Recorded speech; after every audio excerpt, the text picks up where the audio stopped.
আসসালামু আলাইকুম রহমতুল্লাহ বন্ধুরা, how to download or install antivirus very easily. So first of all আমরা চলে যাব গুগল ব্রাউজারে। এখানে যাই এভাস্ট লিখে সার্চ করব, ভিতরে নিয়ে যাবে। ভিতরে যাওয়ার পরে আমরা ফ্রি ডাউনলোড এই অপশনটার উপর ক্লিক করব। ক্লিক করলে আমাদের ডাউনলোড শুরু হয়ে যাবে এবং খুবই কম সময়ে ডাউনলোড হয়ে যায়, কোনো রকম কোনো ঝামেলা নেই। ডাউনলোড হওয়ার পরে আমরা ভিতরে যাব, এখানে ডাবল ক্লিক করব। ডাবল ক্লিক করার পর আমাদের ভিতরে নিয়ে যাবে।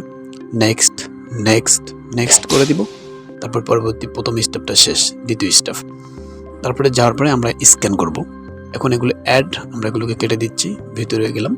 ভিতরে যাওয়ার পরে এখানে আমাদের কোনো ভাইরাস আছে কিনা, কোনো সমস্যা বা কোনো ম্যালওয়্যার বা কোনো স্পাইওয়্যার ভাইরাস আছে কিনা তারা দেখবে। যদি না থাকে তাহলে আমাদের সেটা জানাবে। তো এখানে কোনো ভাইরাস তারা খুঁজে পায় নাই। তো এরপরে আমরা চলে যাচ্ছি নেক্সট পরবর্তী স্টেপটাতে। আমরা দেখব কীভাবে কোনো একটা সফটওয়্যারকে, অর্থাৎ কোনো একটা ফাইলকে কীভাবে স্ক্যান করব। তো এর জন্য প্রথমে আমরা চলে যাচ্ছি ভাইরাস স্ক্যান। এখানে সবগুলো এগুলো অপশন আমরা নেক্সট নেক্সট করে দিলাম। তারপরে চলে যাচ্ছি ভাইরাস স্ক্যান। ভিতরে যাব। ভিতরে যাওয়ার পরে এখানে ভাইরাস যে বিষয়টা আছে কাস্টম স্ক্যান, এখানে আমরা ক্লিক করলে এখানে আমাদের স্ক্যান শুরু হয়ে যাবে। যদি কোনো সমস্যা থাকে সেটা আমাদের জানাবে। তো স্ক্যান শুরু হয়ে গেছে, আলহামদুলিল্লাহ কোনো সমস্যা এখনও তারা পায় নাই। তো আশা করি এটাই ছিল। যদি আপনাদের ভিডিওটা ভালো লাগে থাকে অবশ্যই লাইক করবেন ইনশাল্লাহ। আসসালামু আলাইকুম রহমতুল্লাহ।